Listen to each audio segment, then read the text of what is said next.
रुद्रने त्या भयभीत व्यक्तीला घट्ट पकडलं आणि तिला खोलीत घेतलं. दिव्या पलंगावर बेशुद्ध पडलेली होती. तिचे कपडे विस्कळीत आणि मनात धडधड उडवत होते. शिवायच्या चेहऱ्यावर रागाची झाली होती.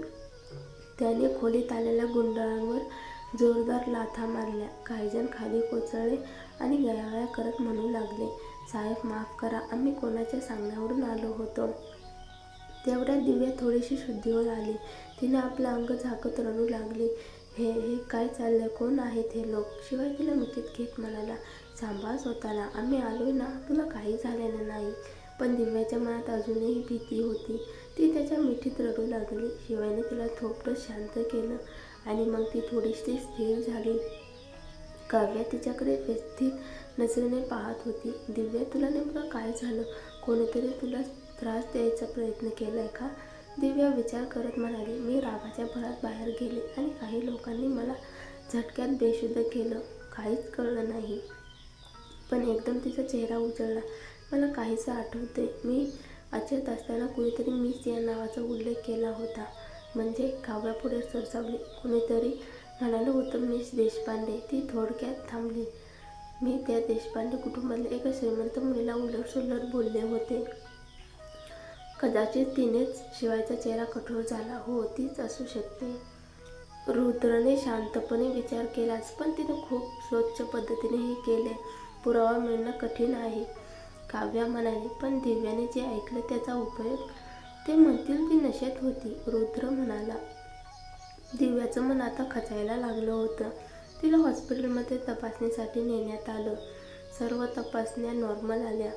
शिवाय तिला घरी घेऊन जाणार होता. तेवढ्याच हॉस्पिटलच्या गेटवर एक मुलगी उभी होती. अंगावर सुंदर साडी, केस खुले, पण चेहऱ्यावर अहंकार. शिवाय, किती योगायोग, ती म्हणाली.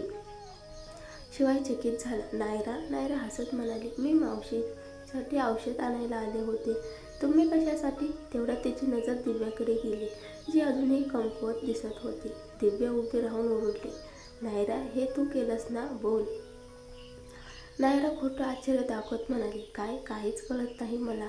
दिव्या संतापून बोलली, मी तुला बोललो म्हणून तू मला गुंड पाठवून त्रास दिलाय. इतकी नीच आहेस तू? नायरा हसत म्हणाली, माझ्या शिवायला तुझ्यासारखी छोटी घरातली मुलगी म्हणतेस? मी फक्त सांगितलं होतं, अशा बिनपरद्याच्या मुलींना घरात आणाल तर असंच होईल. काव्या पुढे सरसावली, तुझं मोठेपण फक्त नावापुरतं आहे. आपल्याकडे खरे लोक ते असतात जे प्रेम करतात, सन्मान देतात, अहंकार दाखवणारे नाही. नायराचा चेहरा कठोर झाला. शिवाय तिला थंड स्वरात म्हणाला, नायरा, आम्ही अजून चौकशी करत आहोत. पुरावा मिळाला तर सुटणं कठीण जाईल. नायरा तडाख्यात तिथून निघून गेली. दिव्या आता खात्रीने म्हणाली, हीच होती, हिनंच केलं हे सगळं. त्या रात्री घरी परतल्यानंतर दिव्याचं मन अजूनही घाबरलेलं होतं. ती काव्याला विचारू लागली, काव्या, मी आत पडले होते तेव्हा माझं काय दिसलं? मला हात लावला होता का कुणी? काव्याने तिला मिठीत घेतलं. सांगितलं, नाही दिव्या, आम्ही वेळेवर पोहोचलो. तुझे कपडे पूर्ण होते. काहीच झालं नाही. विश्वास ठेव. दिव्या रडू लागली. खरंच ना? हो, सगळं या शिवायमुळे, काव्या चिडून बोलली. रुद्र आणि शिवाय आले. सर्वजण तिला समजावून झोपायला पाठवले. रात्री काव्याला झोप येईना. तिच्या मनात एकच विचार, ती नायरा परत दिव्याला त्रास देणार तर नाही ना? इतक्यात तिला स्वयंपाकघरातून काहीतरी आवाज ऐकू आला. ती दबकत गेली आणि तिथं रुद्र होता. मुंबईतील ती आलिशान वसाहत अर्धी रात्र उलटून गेली होती. हवेत गारवा होता, पण मनात अस्वस्थता होती, खास करून काव्याचा. तिची झोप उडाली होती म्हणून ती व्हीलचेअरवर बसून चुपचाप स्वयंपाकघराकडे आली. पण स्वयंपाकघरात उजेड होता. आत पाहिलं तरी आकृती हालचाल करत होती. रुद्र, तिने हळू आवाजात पुकारलं. समोर पाहिलं. तो रुद्र होता. शांत चेहरा, पण डोळ्यात थकवा. त्याने काही गोळ्या तोंडात टाकल्या. रुद्र, हे काय घेतोस तू? ती पुढे जाऊन विचारते, पण तो दचकल्यासारखा होता. गोळ्यांची बाटली त्याच्या हातात. काव्याने झटकन ते पकडले. झोपेच्या गोळ्या? इतक्या गोळ्या का घेतोस? तुला काही झालंय का? ती विचारते. रुद्रचा चेहरा कडक होतो. काव्या, हे सगळं तुझं काम नाहीये. माझ्या आयुष्यात ढवळाढवळ नको. माझं काहीच नाही का तुझ्या आयुष्यात? तुला त्रास होतो हे दिसतंय मला. ती त्याचा हात धरते, पण रुद्र तो हात झटकून देतो. हे लक्षात ठेव, तू इथे फक्त राहतेस, माझं काही नाहीस. काव्या तशीच उभी राहते, डोळ्यात पाणी. तो मात्र वरच्या मजल्याकडे निघून जातो. सकाळी ती माधवला अडवते. माधव, भाऊ हे बघा. ती झोपेच्या गोळ्यांची बाटली दाखवते. माधवचा चेहरा गंभीर होतो. साहेब गेले काही महिने झोपत नाहीत. एक काळी एक गोळी पुरत होती, आता 4 घेतात. डॉक्टर म्हणतात झोपेची सवय लागली आहे, पण ते डॉक्टरकडे जात का नाहीत? काव्या रडक होते. कंपनीत प्रचंड तणाव आहे. रुद्रसाहेब आजारी आहेत. हे बाहेर गेलं तर शेअर बाजार गडगडेल. साहेब स्वतःवरच विश्वास ठेवतात. ते कमकुवत नाही दिसू देणार. काव्याचं मन सुन्न होतं. हे सगळं माझ्यामुळे आहे. तिने त्या दुपारी हॉस्पिटलमध्ये जाऊन डॉक्टरांना भेटलं. डॉक्टर, मला झोप लागत नाही. रोज झोपेच्या गोळ्या घ्याव्या लागतात. काहीच उपयोग होत नाही, ती सांगते. डॉक्टर म्हणतो, तुमचं हे मानसिक आहे. झोपेच्या गोळ्यांमुळे शरीराला सवय लागते. मी आयुर्वेदिक औषध देतो. हळूहळू फरक पडेल.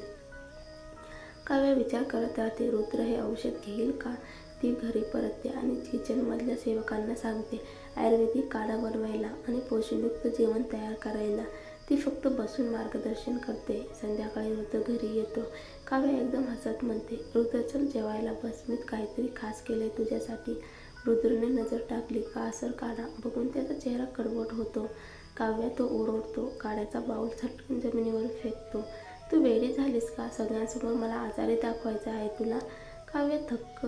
मी फक्त तुझी काळजी घेत होते. मी आता पुरेसा दमले. उद्या सकाळी हे घर सोड.